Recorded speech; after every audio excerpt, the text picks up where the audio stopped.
Hello everyone, welcome to my YouTube channel. Today I will discuss a new topic of linear algebra that is known as vector subspace.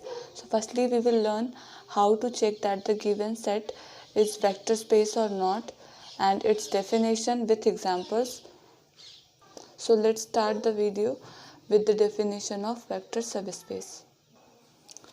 Let W is the subset of V, then W is said to be a subspace of V over F if W itself is a vector space over F. That is, W will satisfy all the properties of a vector space.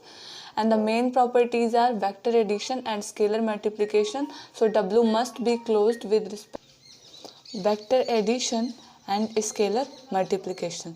So the only thing that we need to check that the given set is subspace or not, the first thing that we check is zero vector.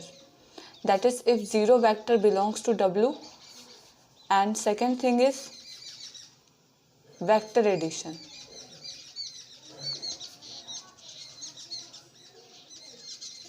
Third thing is scalar multiplication.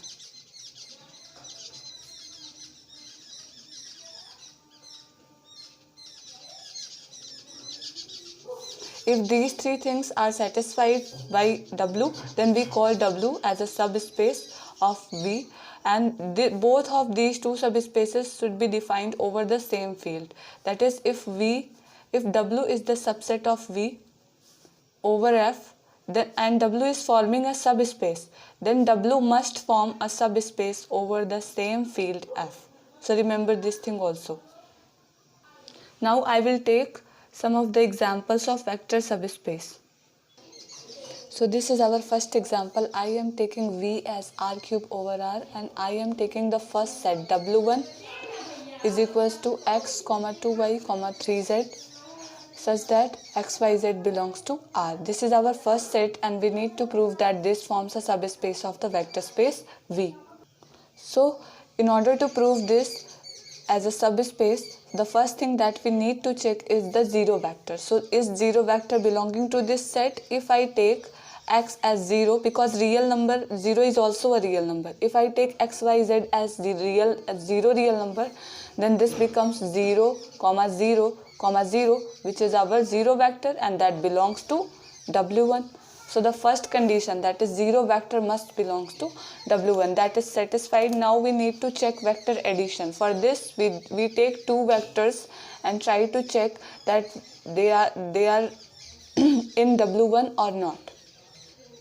If I combine vector addition and scalar multiplication together, then we can write A alpha plus B beta belongs to W, where A, B are coming from the field and alpha beta coming from V. If these condition is satisfied, we can say that scalar multiplication as well as vector addition both are holding. I am doing this because of just shortness, because that will be very lengthy to check vector addition, scalar multiplication distinctly. That's why I am using this process. So consider two vectors of W1 that will be of form, let alpha be the first vector and that will be x1, 2y1, 3z1, and beta be the second vector that will be x2, 2y2, 3z2. These two vectors belongs to W1. Let A, B belongs to R, because the field is taken as R and we know that these scalars comes from the field R. So we will take in this form. Now we will check the scalar multiplication and vector addition, that is A alpha plus B beta. If this thing belongs to W, then we say that W1 is the subspace of V. So let's check. Now we put the value of alpha and beta in this term, and if I apply the component wise addition, this becomes ax2ay1, 3az1 plus bx2, 2by2, 3bz2. Now if I apply the component wise addition over these two elements, this becomes ax1 plus bx2. comma 2a y1 plus 2b y2, comma 3a z1 plus 3b z2. Now this can be written as ax1 plus bx2.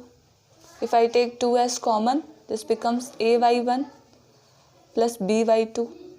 And if I take 3 as common, this becomes az1 plus bz2. Now if we compare this term with the first term, that is the type of terms belonging to W1, they are same. This is just a combination, linear combination of x1 and x2, y1 and y2, z1 and z2, but the form of the element is same. So this must belongs to W1. So from here we prove that zero vector as well as scalar multiplication and vector addition is holding in W1 over the same field F, because the scalars that we have chosen are coming from R. So this W1 must form a subspace over the same field F, that is R. Consider the second subset of R3, that is I am defining a next subset of the same subspace of the same vector space R3 over R. So if this type of subset, that is x, y, z type of triads are coming where x, y, z belongs to the set of rational numbers.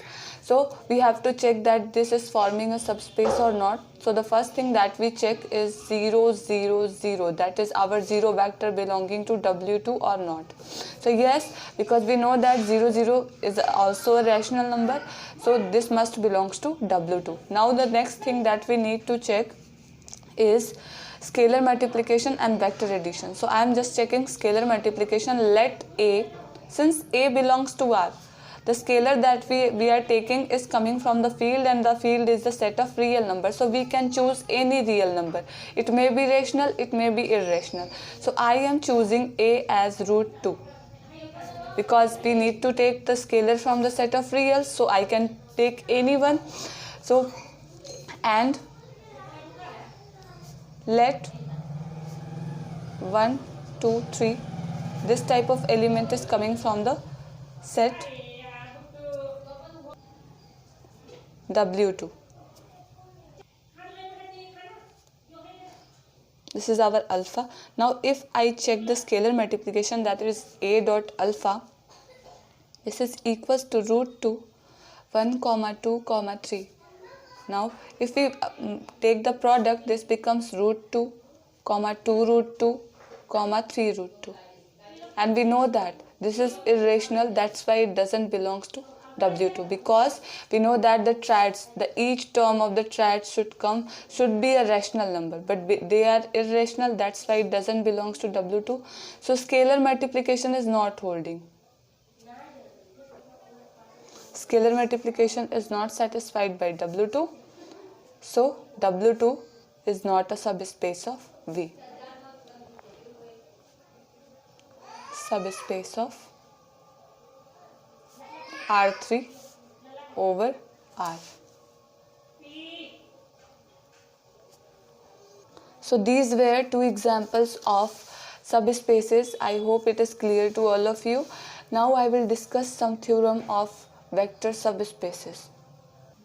So our theorem number 1 is that a non-empty subset W of a vector space V over F is a subspace of V if and only if alpha beta belongs to W, A B belongs to F. This implies A alpha plus B beta belongs to W.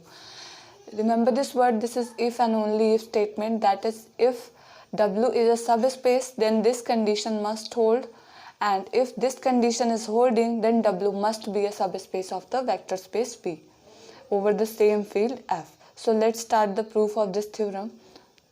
So we will prove this theorem in two parts, that is the necessary part and sufficient part. So in the necessary part, we assume W as a subspace of a vector space V over F and try to prove this condition. So if W is a subspace, vector subspace of V, then it must be a subspace itself with respect to the vector addition and scalar multiplication.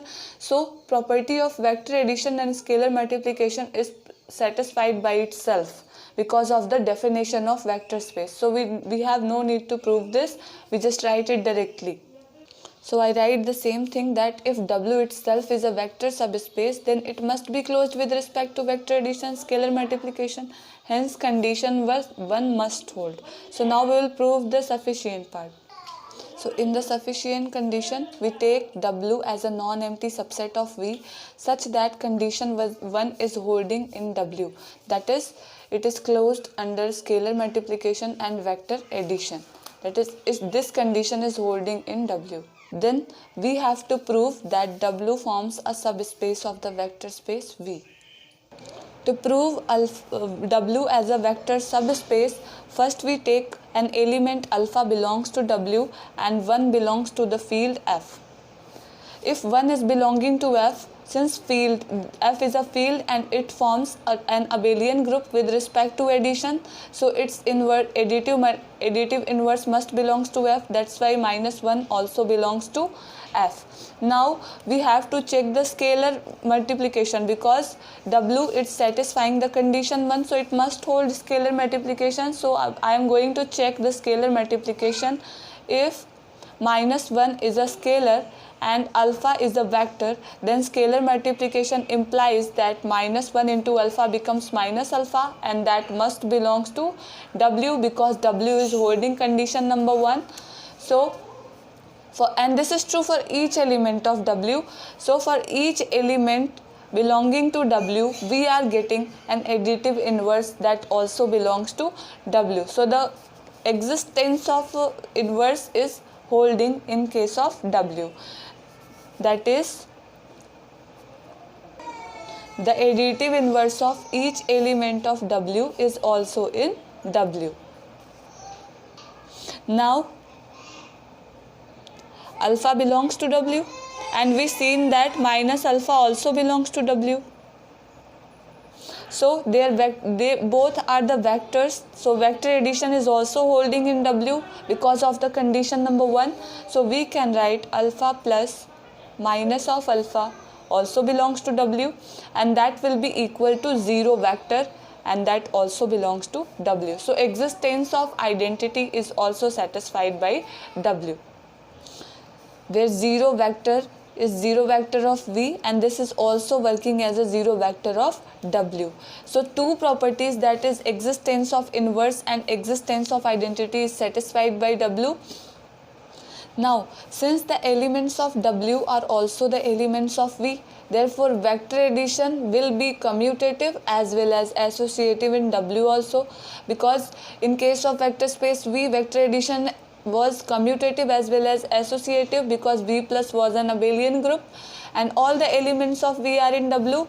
So W must be an abelian group with respect to addition, and it is given by the condition that W is holding the scalar multiplication also. So we can say that W is a subspace of V. Also it is given that W is closed under scalar multiplication. So from here we seen that each and every property of a vector subspace is satisfied. So from here we can say that W is a subspace of V. So what we learn in this theorem, that if we have a non-empty subset W of a vector space V, then this must form a subspace if this condition is hold. And if this condition is holding, then we say that non-empty subset W of a vector space V must be a subspace. So I hope you understand the proof of this theorem and you like my content. If you are liking my content, please subscribe my channel. Thank you.